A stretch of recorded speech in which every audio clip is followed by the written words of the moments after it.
I don't know. It looks to me like everybody around here is living a pretty wonderful life. Yeah? I don't have any worries that money won't cure. Well, I don't think any of us are going to be millionaires. We're all living well. Sure. We're only 25 years in debt, that's all.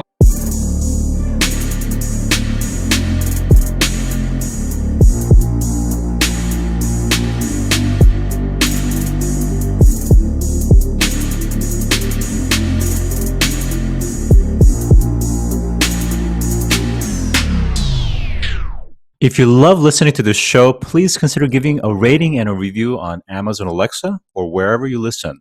We want to continue bringing you this amazing content, and part of our ability to do that means that we need a big audience. Now, it may not seem like much, but rating and reviewing the show will help more people find us, just like how you found this show.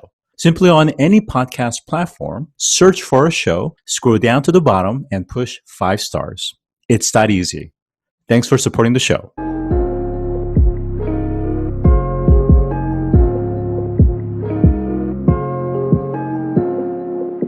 Today I'm joined by Tiffany Chu, who is a designer, planner, and the CEO and co-founder of Remix, a platform for planning public transit, designing streets, and managing new mobility. Thanks for joining today. Hey, Scott. It's great to be here. So at MIT, you studied architecture with a minor in comparative media studies. So I'm curious to know, why did you go into architecture in the first place, and how has that core foundational education evolved and helped you in the work that you're doing today? Well, I have always been really fascinated by the way the built environment affects the way that humans live their lives. And architecture is probably the first thing that people think of when they think of the built environment. And so, I almost went to art school and somehow detoured to MIT. And MIT was actually the first ever architecture school in the US. I think not a lot of people know that. So it was a really fascinating education for me to be at a very technical school, but to be thinking about kind of impact of technology on people and humans in a very physical way through architecture and urban planning. So I would say a lot of my work and the way that I think about the work that I do through Remix today and the city customers that we work with are directly influenced by my education. Oh, terrific. And I wonder how that helps you to look at the world differently. So when we think about things like climate change and sustainability, people think in terms of carbon footprint, but in the sense of maybe stopping use of something or certain consumption behavior changes. But how does that work in the context of cities, and specifically greener transportation and greener smart cities? Yes. So I think there are a lot of startups and startup founders in Silicon Valley who think technology is the be-all, end-all savior of literally every problem. And I think while I am very, very aware of the fact that I am also a Silicon Valley founder, I think my unique approach to our space is that technology should be helping people make better decisions and also democratizing access to whether it's helping people get from point A to point B or from their homes and where they live to more and more opportunities. A lot of that analysis and planning that's done by local governments and consultants is not directly always understandable to the general public. So a lot of what we do at Remix is taking that very specialized expertise knowledge and visualizing it in a way that's more accessible and more understandable by everybody. Okay, so I think you started to get into what Remix is doing and trying to help cities as well as the constituencies understand, let's say, data from streets, public transit, private mobility, and how to integrate and really better understand and then to optimize that data. At the end of the day, would you say Remix is really a data integration and visualization company? I would say we're more of like a collaborative software platform in that, yes, we do take data from a lot of different sources, both public sources like the census data and demographics, but also other private sources of data like where all the bike shares and the scooters are, and where public transit is, which is also public data. So lots of different data coming in, but the purpose of Remix's platform is not just to hoover up data, it's really to visualize it in a way where it's a tool and a platform for city planners to be able to make better decisions. So can you give us maybe one or two specific use cases where city planners will rely on your system? Yes. Okay. So one very relevant, timely use case is actually from New York City, where we do a lot of work with the MTA. And due to COVID recently, they actually had to shut down their subway system for the first time in history between 1 a.m. and 5 a.m. And instead, you can't just, shut down the subway system and think that's it, because there's a lot of people, a lot of essential workers who have to get around the city during those hours to get to, either their shifts or their families or et cetera. And so what the MTA did with Remix is they actually planned out an unprecedented level of night bus service, overnight bus service, like thousands and thousands of hours of additional bus service to help basically replace the train service that had been shut down. And so typically something like that would have taken an agency maybe weeks, maybe even months to do and figure out. Because the MTA had Remix, we actually helped them do that work in about a weekend, so about 48 hours, and they actually presented to the MTA board the Tuesday of the following week. So to kind of dig in a little bit, so it's providing the ability for modeling and scenario planning and kind of a throughput analysis? Yeah, you could say that. Again, if you could just kind of go into a little bit more. So in the app, so you would provide, let's say, kind of historical volume data around the metro usage during that 1 a.m. to 5 a.m. timeframe, and then using different modalities, be able to actually figure out how to support those traffic in those different regions. If you could, again, whatever detail you can share. Yeah, of course. Okay, so for that example, what the MTA did was they actually brought in a lot of existing data around where they knew essential workers were living and where they were working. And so there's kind of like an origin destination matrix going on there that Remix helped to visualize. We, of course, brought in all of their existing transit data around where the trains typically go overnight and what the ridership looked like.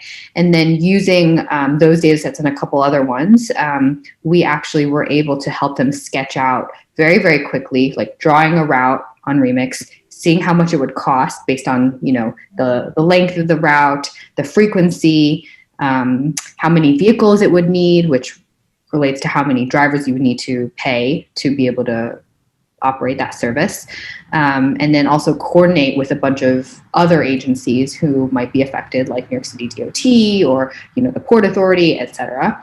And so those very, very quick calculations, and also the visual communication of being able to say, okay, this is what our plan is, instead of like spreadsheets or paper maps.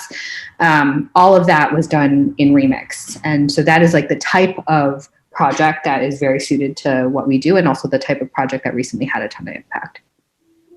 So that's interesting. So it's almost like a kind of like a workflow editor in some fashion, where you have these business objects that represents, let's say, buses and the underlying metadata, costs, figures, capacity, those kind of things. And based on how they reconfigure the visualization of those objects, you can start to see how that can actually translate into some sort of a specific plan that they can be presented with fiscal impact as well as benefits to the constituency or ridership in this case. Yes, exactly. Okay. All right. Very good.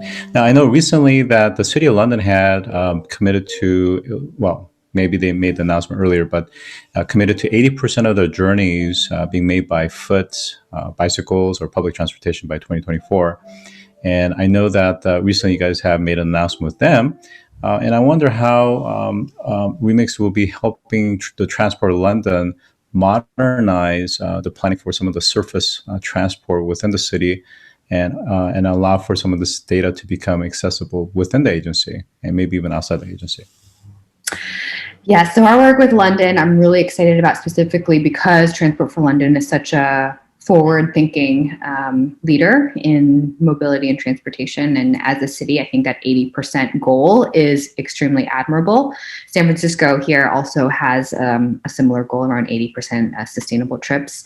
But that is a very ambitious goal, especially in terms of getting people out of single occupancy vehicles. Like, that is no easy feat. So what they need is, they basically are looking to Remix to help streamline a lot of their surface transport planning processes, agencies, as well as becoming like a source of truth, a single source of truth for a bunch of different data coming in from different departments. And so that is the collaboration layer and platform that Remix is providing for TFL to be able to jointly make progress on their goal of 80% sustainable trips. Yeah, I think you touch upon something that I'm sure many municipalities and cities and metros have trouble with, is this notion of kind of siloed data. So even when we think of a city, we think of single entity when in fact there's many stakeholders, of course. And each of those stakeholders, or even within an agency, they may have different data stores or silos. How are you guys able to unearth that and pull it in and to reconcile where there's potential duplicates, missing data, and other types of data integration issues? Oh my gosh, this is the nuts and bolts of a lot of what we do. So you're absolutely right in that most city agency governments are siloed, whether they need to be or not. I think in transportation specifically, a lot of that work has been siloed by mode. So you've got like the transit, like bus service planners who probably like sit over here. Then you've got your rail service planners who sit over here, and they might be under the agency roof. But then you probably have a bunch of active transportation planners over here on the city side who might be planning out the bike lanes or the bike share systems, or you might have like a mobility coordinator who does that kind of stuff and liaises with a bunch of private mobility companies to roll out, other pilots. And then you probably have someone over here who's in charge of Vision Zero, or eliminating all traffic fatalities on our streets. And so that would be maybe like a pedestrian focused or safe routes to school person who sits over here. And so there's all just these different silos, even in just transportation land. And so each of those own silos probably have their own data sets too, about what is most important for them to make decisions about their job and their specific, scope. But at a holistic level, that siloing is extremely antithetical to the idea of a holistic mobility picture, which is what cities and agencies are supposed to be providing to citizens and their residents. So what we see at Remix as a part of kind of reconciling all these different silos is even speaking the same language around tooling, around what data. There's a very, very clear data set that all of these people throughout all these silos need to look at, which is where are the traffic crashes or fatalities, because that impacts almost every mode. And so if it sits in one silo, how is everyone else going to get it? And so a lot of cities are turning to Remix to help solve the problem. Yeah, it's fascinating. And I think just to kind of put a little bit more color around this topic is that we've seen with COVID, certainly, what happens really overnight, even though it happened gradually over several months, but really it happened relatively quickly. And then certainly we've seen situations where we've had wildfires that can encroach into cities and urban areas, as well as flooding and natural disasters, and how these cities, and then as cities get bigger into mega cities that have 100 million people or more, this notion of holistic coordination, this mobilization becomes very difficult. Planning becomes difficult. Execution becomes very difficult. So you're actually enabling that, and a lot of that is really, to your point, is translating those similar languages and making sure they're even the terms of of those data types are even considered the same and similar. So I wanted to go specifically into COVID and how COVID has fundamentally changed city traffic and the flow of people as well as vehicles in cities. Well, if you look outside your window, I'm sure what you saw today was not what you saw on day one of the shutdown in whatever city you happen to be in right now.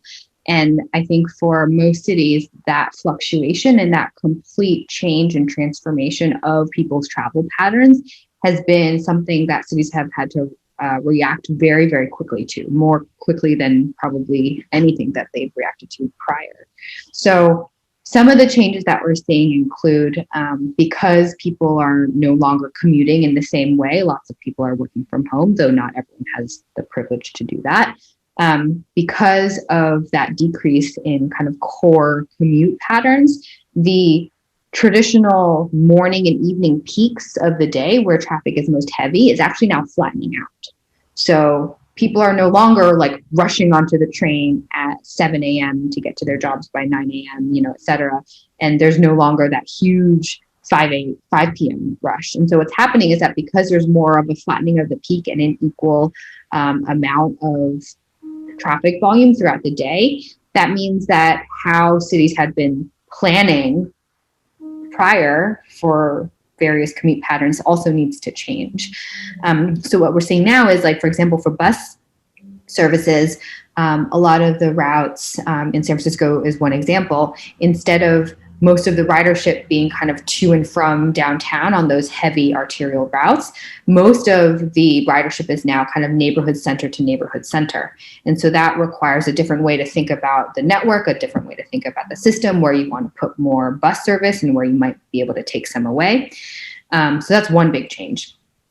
Another big change is just the sheer use of the right-of-way in the street. And so because people are potentially at home more and stuck in their homes, there needs to be a little bit more thought given to how people are utilizing public space for the benefit of everyone. And so you're seeing things like streeteries pop up, where restaurants who can't fit as many people indoors because of social distancing, they're actually opening up their sidewalks and getting permits from the city to open up parklets and setting up outdoor dining. I know that's been very, very popular as just a form of economic recovery for a lot of small businesses, especially in retail corridors and more active districts. That's been huge and amazing for many, many different reasons. There's a very big movement around slow streets or open streets, so closing down streets to kind of through car traffic and allowing people, families, kids to recreate and run and bike and do all these outdoor things that typically would be very difficult unless you had access to a huge backyard or a park, and making that a little bit more accessible to more people. So lots of change. We're seeing a lot of that happen actually in Remix, being designed in Remix in the back end, and the sheer amount of speed that cities are experiencing in these changes and also their reactions has been really incredible to watch. You just referenced neighborhood trips and neighborhood centers and how things have kind of reconfigured. And in that configuration, I think one of the subsegments of the population that gets typically affected the most are the underrepresented or the marginalized, those that have to work difficult times, difficult hours, and because of less frequent or available service, they have to figure out some other options. What's the greatest risk for them, and what's been done to help alleviate some of these issues? Thank you for asking that question. Very, very big and important point that my team spends a lot of time thinking about and trying to figure out if there is a way that we can build to nudge cities in the right direction with regards to equity. So I would say one of the biggest issues around equity right now is a lot of transportation and planning kind of throughout the course of the industry's history has been fairly racist in its approach. So if you think about where highways have been constructed, a lot of them were deliberately constructed raising, like R-A-Z, raising and like destroying a lot of communities of color, a lot of immigrant communities, a lot of Black communities, and when those neighborhoods were destroyed by infrastructure coming in, that was a very, very disruptive, to say the least, part of history that has deliberately continued in some places and has contributed to communities of color and more disadvantaged communities being marginalized by big public works investments and projects. So specifically with COVID, I think the intersection comes to play around how a lot of those neighborhoods that might be situated very, very close to a highway, already subject to a lot of environmental hazards around air pollution and et cetera. Like, it's very well known that higher rates of asthma occur if you live close to a highway or another heavily trafficked arterial with vehicular traffic. And then there's also a very strong correlation between communities of color and also bigger health disparities as a result of those environmental conditions. So add COVID to that layer, and we know that disadvantaged communities are disproportionately being affected by COVID. You have another axis of injustice that's happening. And so transportation has very large, far-reaching impacts that, back in the 60s and 50s and decades past, we didn't necessarily forecast. And so a lot of those injustices are happening today, and COVID is just an extra layer of difficulty and injustice that's being layered on. Yeah, I think it's interesting the way you frame it. It's about access, and if you don't have access, in this case, transportation mode, or be able to easily access work, for instance, I mean, it has a direct economic impact to those communities. So I think you're absolutely right. And of course, you're talking about some of the negative health externalities with living next to big infrastructure as well. I know when I was living in California, part of the reason high-speed rail didn't really come to fruition, aside from the cost feasibility aspect, was it had to go through nice neighborhoods like Danville and San Ramon, and people didn't really want high-speed rail going through their nice neighborhoods. And of course, that really has a lot to do with what you're saying as well. For the remainder of a couple of minutes we have, I know that you have taken over the helm of the CEO position, where you were prior the COO. And I'm just curious if you could share a little bit about that transition and how things have been since taking over the leadership role as a CEO. So I would say I never really intended on being a CEO. I think I'm in a lot of ways an unintentional founder of sorts. I would say the two things that I was really passionate about coming out of Code for America, which was actually the nonprofit fellowship I was doing prior to founding Remix, and where I met all my co-founders, was that I really wanted to work on a single problem that I cared a lot about. And transportation urban planning fits that bill. And then the other criteria I had was I wanted to work with my friends and people who cared about the same things that I did.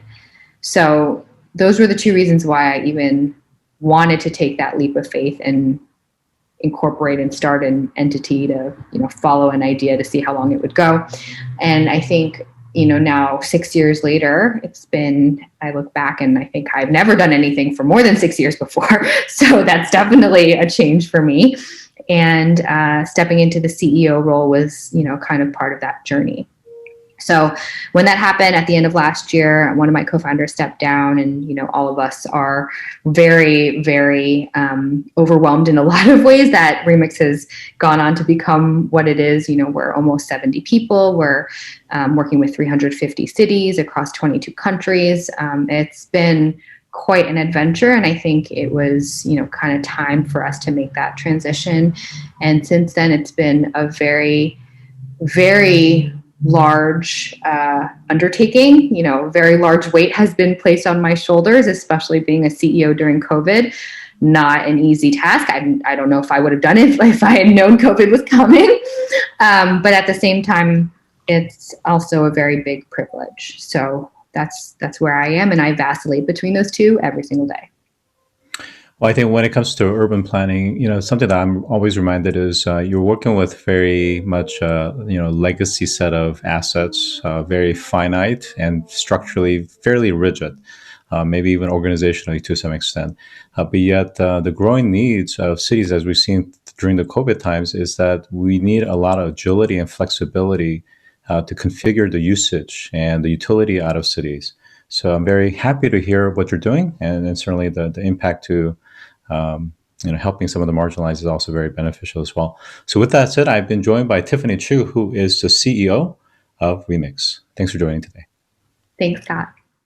If you've enjoyed this episode, take a moment to rate our show on any podcast platform that you listen to. Scroll down to the bottom and push 5 stars. It's that easy. And as always, thanks for listening.